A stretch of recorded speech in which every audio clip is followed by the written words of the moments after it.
واجعله يقلد في صبر للهادي. Tentu ada hadis yang mulia yang kata Nabi SAW, sungguh terhina hidung seseorang atau ditempelkan dengan tanah. Maksudnya terhina. Sungguh terhina, sungguh terhina. 3 kali Nabi SAW ulangi. Kemudian para sahabat mengatakan, siapa yang anda maksudkan ya Rasulullah? Kata Nabi SAW, man adraka Ramadan thumman salakha walam yukfar lahu. Orang yang berhasil Allah sampaikan di bulan Ramadan, kemudian Ramadan itu pergi, sementara dia belum diampuni dosanya. Artinya betul-betul ada motivasi yang sangat besar untuk memaksimalkan bulan Ramadan. Nah, bulan Ramadan. Kita mulai dengan poin A, masalah kewajiban puasa Ramadan. Puasa pada bulan Ramadan adalah wajib bagi setiap muslim berdasarkan Al-Quran, As-Sunnah dan Ijma' atau kesepakatan para ulama. Sesuai dengan firman Allah SWT dalam surah Al-Baqarah ayat 185. Yang bunyinya, A'udzubillahi minasyaitonirrajim. Syahrul Ramadan alladzi unzila fihi al-Qur'anu hudan lin-nasi wa bayyinatin minal huda wal furqan. Wa man syahida minkumus syahra falyasum. Beberapa hari yang ditentukan itu adalah bulan Ramadan yang di dalamnya diturunkan permulaan Al-Quran sebagai petunjuk bagi manusia dan penjelasan-penjelasan mengenai petunjuk dan pembeda antara hak dan batil. Karena itu, barang siapa di antara kalian menyaksikan bulan Ramadan atau bulan itu, hendaklah dia berpuasa pada bulan itu.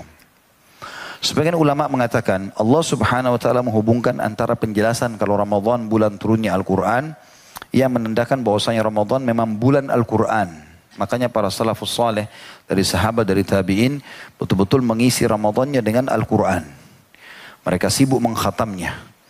Bahkan kalau tidak salah dinukil Imam Syafi'i rahimahullah mengkhatam Al-Quran di Ramadan itu 30 atau 40 kali ya. Di khatamnya.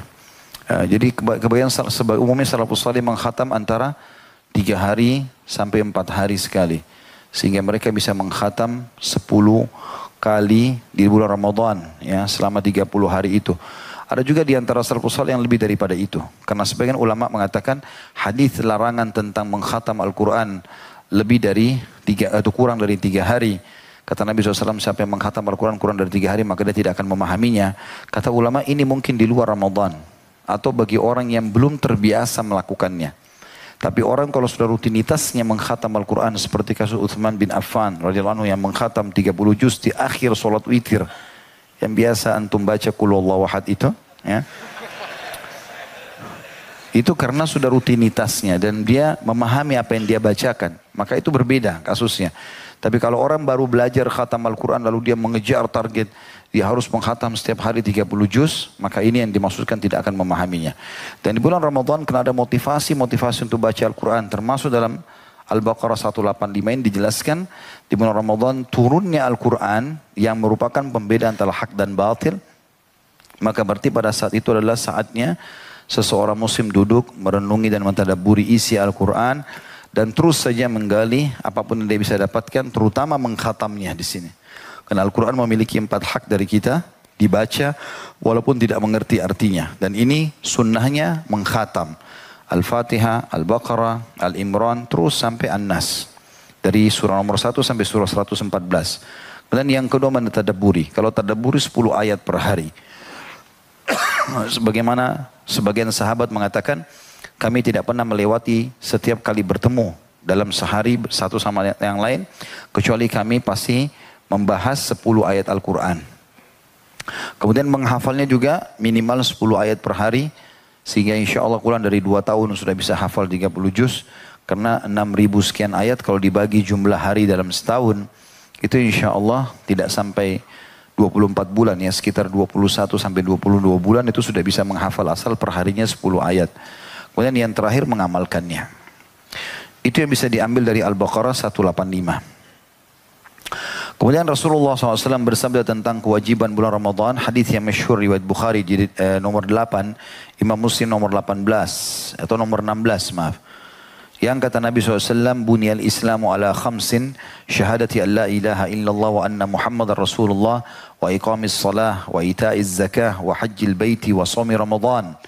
Islam dibangun di atas 5 perkara. Bersaksi bahwasanya tidak ada Tuhan yang berhak disembah melainkan Allah. Dan bahwasanya Muhammad adalah utusan Allah. Mendirikan solat, melaksanakan haji, menunaikan zakat, melaksanakan haji ke Baitullah dan menjalankan puasa Ramadan.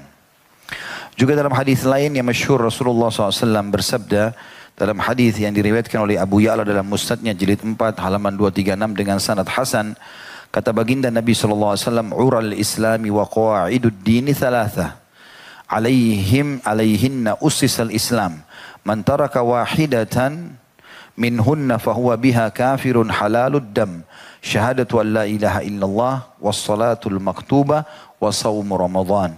Tali Islam dan kaidah agama ini ada 3. Dan Islam dibangun di atas ketiganya.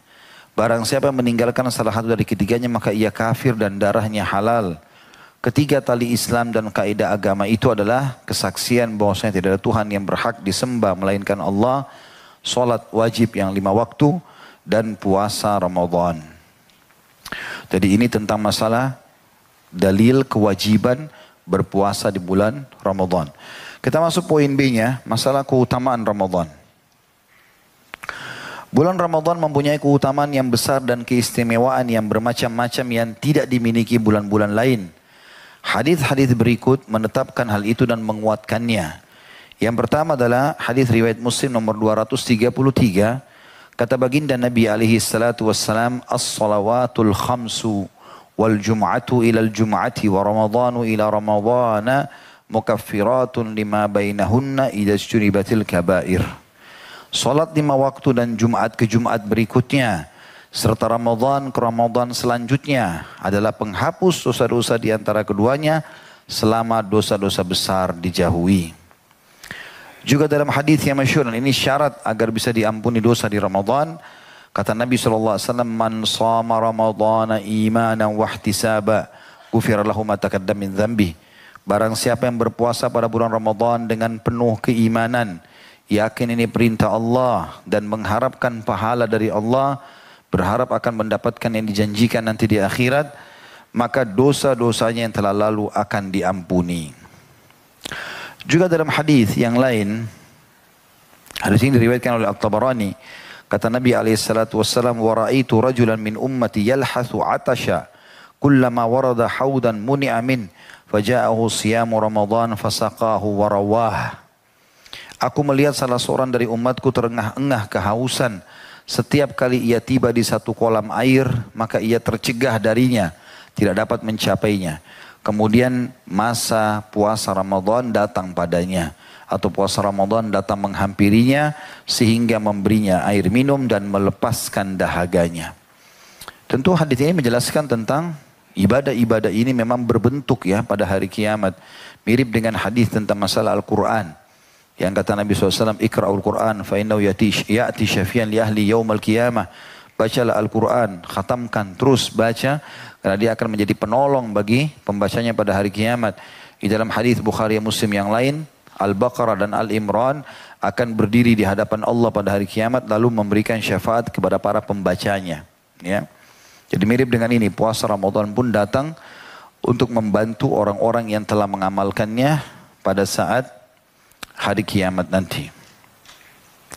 Juga hadis yang lain riwayat Tirmidzi nomor 682 dan dia mengatakan hadis ini gharib. Diriwayatkan oleh Al-Hakim jadi 1 halaman 582 dan dia mensahihkannya sesuai dengan syarat Al-Bukhari dan Muslim. Kata Nabi SAW, "Idza kana awwalu lailatin min Ramadan suffidatis syayatin wa maradatul jin wa gullikat abwabun nar falam yuftah minha bab wa futihat abwabul jannati falam yughlaq minha bab wa yunadi munadin ya bagiyal khairi aqbil wa ya bagiyal syarri aqsir walillahi utaqa'u minan nari wa dhalika kulla laylah." Pada malam pertama bulan Ramadan, semua syaitan-syaitan dan pembesar-pembesar jin dibelenggu. Pintu-pintu neraka ditutup dan tidak ada satupun pintunya yang dibuka. Sementara pintu-pintu surga dibuka dan tidak ada satupun pintunya yang ditutup. Lalu seorang penyeru dari malaikat berseru, "Hai pencari kebaikan, datanglah, dan hai pencari keburukan, berhentilah. Allah mempunyai orang-orang yang akan dibebaskan dari api neraka dan itu terjadi pada setiap malam dari malam-malam Ramadan." Hadis ini mulia sekali, ya, banyak keutamaan di dalamnya. Yang paling pertama adalah musuh dan saingan kita, ya, yang selalu kalau kita mau amal saleh dia berusaha melakukan juga program-program kemaksiatan agar amal saleh kita terhenti, ya, ataupun minimal terhambat. Syaitan semuanya dibelenggu, dan belenggu tentunya leher diikat, kedua tangan diikat, kedua kaki diikat. Dan kalau seandainya kita mau lomba lari, saya kasih contoh pada Senin yang lalu itu ya, kalau kita mau lomba lari lalu musuh kita dibelenggu begini, kita biar jalan santai aja pasti menang, ya. Tetapi banyak orang bodoh, begitu tiba Idul Fitri, syaitannya ditunggu sama dia. Nah, sudah 1 bulan jaraknya sama syaitan, dia malah tunggu datang. Maka syaitannya gembira melihat, orang ini tunggu saya, digoda lagi. Padahal kalau dia berbuat ibadah sedikit saja, syaitan masih jauh, gak bisa menggoda dia lagi. Kemudian ditutup semua pintu neraka. Sebagian ulama mengatakan maksudnya adalah tidak ada orang yang akan dimasukkan ke neraka pada saat itu. Allah subhanahu wa ta'ala memaafkan kesalahan-kesalahan. Dan dibuka semua pintu surga. Maksudnya dibuka pendaftarannya. Siapapun yang mau masuk silahkan. Dari 1 Ramadan sampai akhir Ramadan. Ini pendaftaran gratis. Orang tinggal puasa di siang hari. Toh semuanya juga puasa. Dan malam hari juga sholat. Semuanya juga orang sholat. Gitu kan. Jadi jangan cuma duduk di teras-teras masjid. Duduk di pinggir-pinggir jalan. Ngobrol sama teman-teman. Nanti habis tarawih silahkan. Tapi kalau saat tarawih jangan. Ya, ini maksimal harus dilakukan ibadah-ibadah pada saat itu. Sholat. Syaitan kadang-kadang kalau mau tarawih dibuat ngantuk, nguap terus. Karena waktu buka puasa banyak makannya. Makan yang ini, makan yang itu. Padahal Nabi SAW sunnahkan makan kurma 3 butir, 5 butir, selesai. Minum yang manis, sudah cukup, sholat dulu. Ini langsung ayam goreng, ikan goreng, tempe. Macam-macam, makan kolak, makan ini. Akhirnya sholatnya ngantuk. Begitu selesai tarawih, rakaat witir terakhir keluar masjid seperti syaitannya lagi terbang. Langsung belalak sampai pagi. Ya.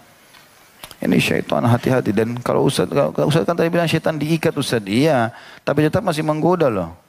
Karena ada hadis yang menjelaskan. Hadis itu berbunyi, semua syaitan-syaitan dibelenggu di bulan Ramadan, maka mereka tidak leluasa menggoda seleluasa di luar Ramadan. Orang-orang yang kuat imannya insya Allah tidak tergoda.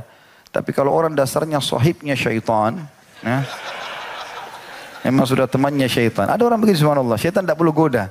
Azan syaitan sudah bisik sedikit, sudahlah nanti aja. Oh iya. Langsung. Sahibnya syaitan. Maka ini orang-orang begini yang lemah akhirnya. Ramadan pun tetap tergoda. Kemudian akan dipanggil oleh para malaikat walaupun kita tidak dengar suruhan tersebut. Nabi SAW sudah sampaikan, wahai pelaku kebaikan, ayo cepat nih, dilipat gandakan pahala.